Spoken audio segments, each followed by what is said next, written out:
Que la paix soit sur vous, les Gaulois et les Gauloises, courageux résistants à la dictature sataniste qui ne sera bientôt plus mondiale. Elle va bientôt cesser d'être mondiale. Inch'Allah. Donc, vidéo pour parler de la Mère Céleste. Par cette expression, les chrétiens désignent souvent Marie. Et du point de vue islamique, c'est un gros blasphème puisque c'est une façon de faire de Marie une divinité. Et c'est vrai que Dieu dit dans le Coran que les chrétiens font de Marie une divinité, ce qui est problématique. Cependant, j'attire votre attention sur un point, c'est que Mère Céleste fait clairement écho à Père Céleste. Et Père Céleste désigne Dieu le Père, donc Dieu tout court. Du coup, il y a une façon de comprendre Mère Céleste qui n'est pas polythéiste. Alors c'est pas celle des chrétiens, mais je dirais que si les chrétiens comprenaient vraiment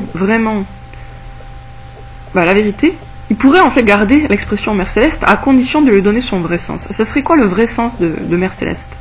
Eh bien ça pourrait être une expression pour désigner Dieu. Parce que Dieu n'est pas plus un Père Céleste qu'il n'est une Mère Céleste. Quand on dit que Dieu est le Père Céleste, ça ne choque personne, même du côté musulman. Donc, si on disait que Dieu est une Mère Céleste, ça ne devrait pas non plus choquer qui que ce soit, y compris du côté musulman. Puisque l'homme n'est pas plus divin que la femme, les deux sont des créatures. Ce qui fait que l'expression Mère Céleste pour désigner Dieu n'est en réalité pas plus choquante et pas plus bizarre que l'expression Père Céleste. Et je dirais même plus, les deux expressions sont valables et bonnes. Puisque Dieu a des côtés paternels et des côtés maternels.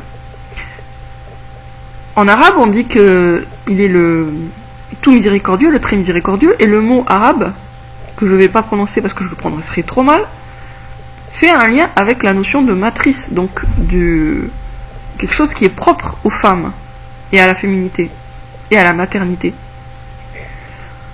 Donc, parler de Mère Céleste pour parler de Dieu, c'est tout aussi acceptable en réalité que de parler de Père Céleste pour parler de Dieu.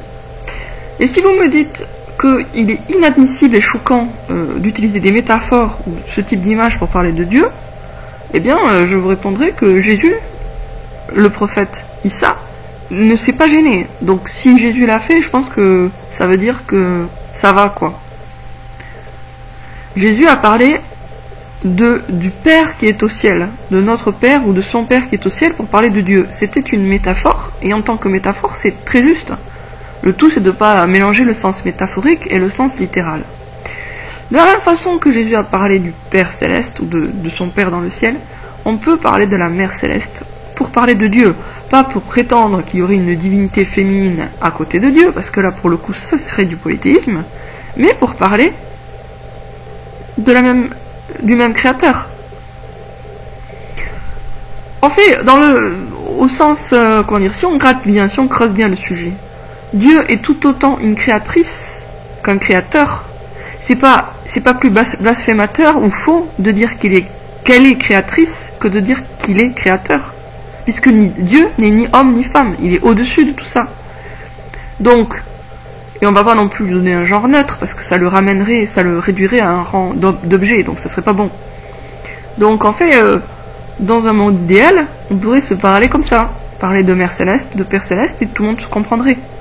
On saurait tous qu'on est en train de parler de Dieu, notre Créateur. Dieu a créé l'homme et la femme, et il a donc les caractéristiques, les plus belles caractéristiques, les plus grandioses caractéristiques des hommes et des femmes. La force, la douceur, etc. Donc Mère Céleste, pour moi, c'est pas choquant, à condition bien sûr d'être très clair sur le fait que la Mère Céleste, c'est pas Marie, la maman du prophète Issa, alias Jésus. La Mère Céleste, c'est Dieu, Dieu lui-même. À bientôt les amis.